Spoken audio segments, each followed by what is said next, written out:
I must admit, the church or churches own some amazing real estate. And this morning we're going to talk about how they got it, and more importantly, do they ever sell it? Stay tuned.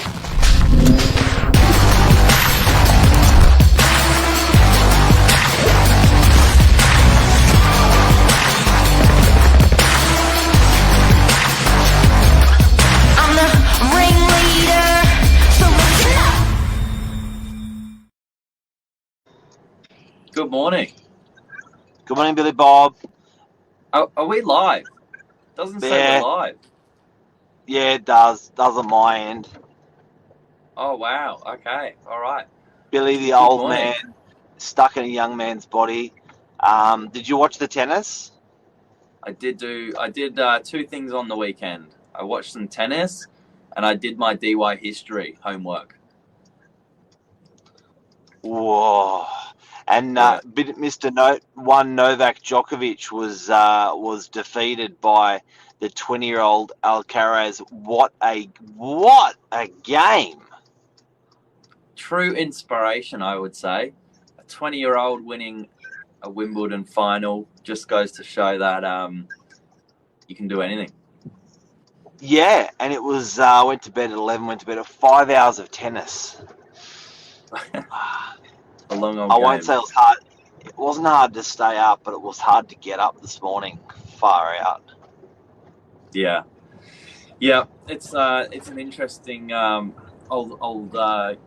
an interesting old game there. But on to bigger Big topics.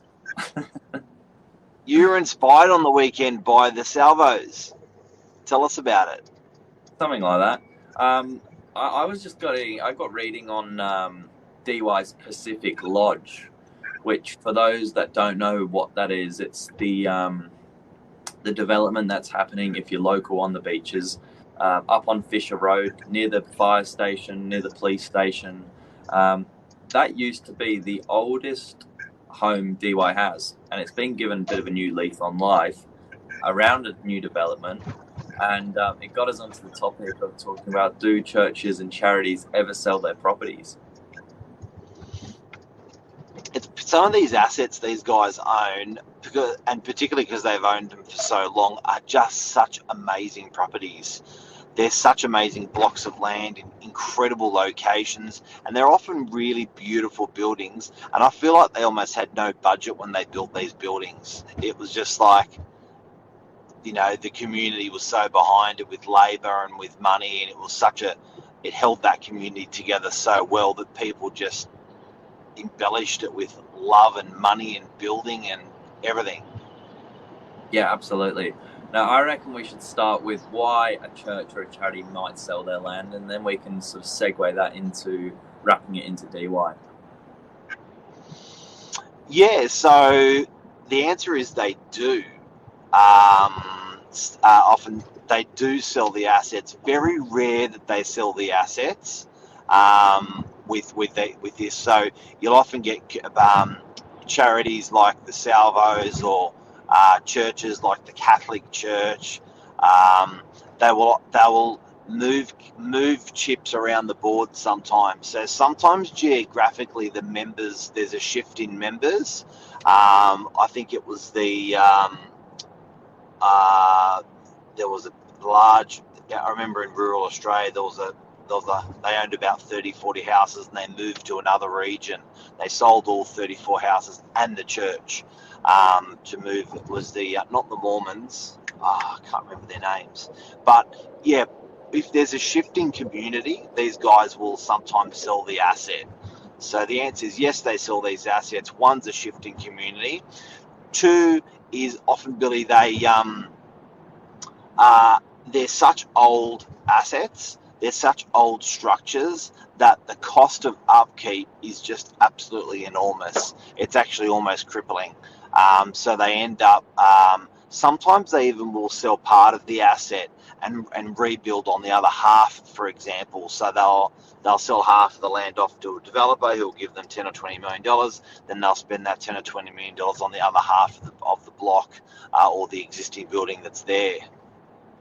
Yeah, interesting. And it's important to remember, I guess, these guys are like any other organization or business. They're very structured. and it is really well thought out, right?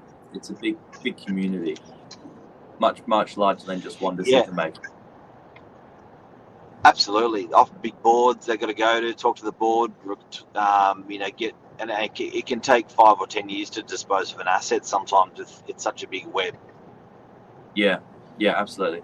Now, I'd love to try and show you what we're talking about here. I'm going to see if I can flip my camera around the computer.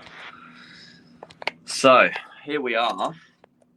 This is the home we're talking about this morning. And can you see that all right, Mark?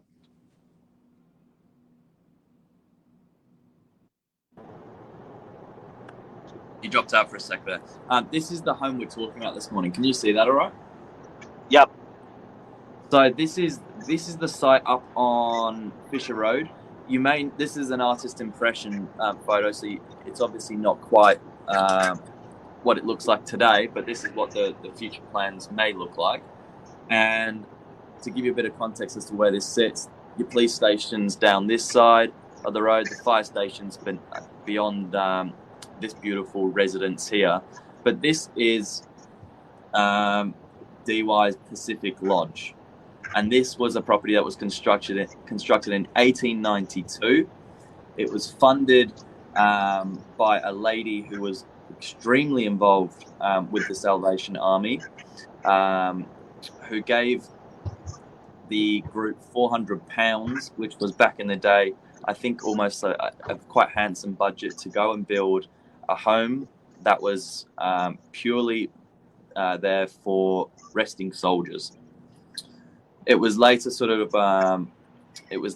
used and turned into a resting place for people that were coming off like alcohol and drug problems. But Elizabeth Jenkins and her family, who once were the largest land holders on the northern beaches, put this together. Pretty impressive. It's pretty impressive. Pretty impressive.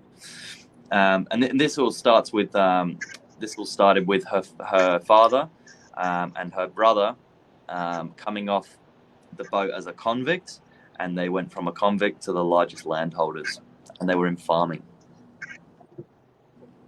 So there you go. Now, what's interesting about these churches and community centres and buildings of significance is often their heritage.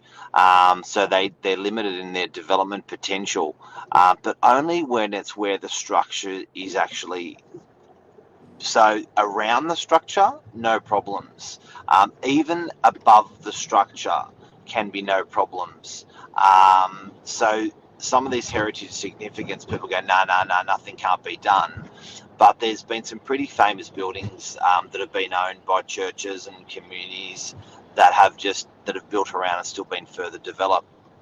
As an example, in Sydney CBD, Harry Seidler did a building called the Cove, and Harry could not develop. He was the architect, and they could not develop the current site because of the church next door. So the church next door had a laneway to the left and a laneway to the right where you could fit a car through.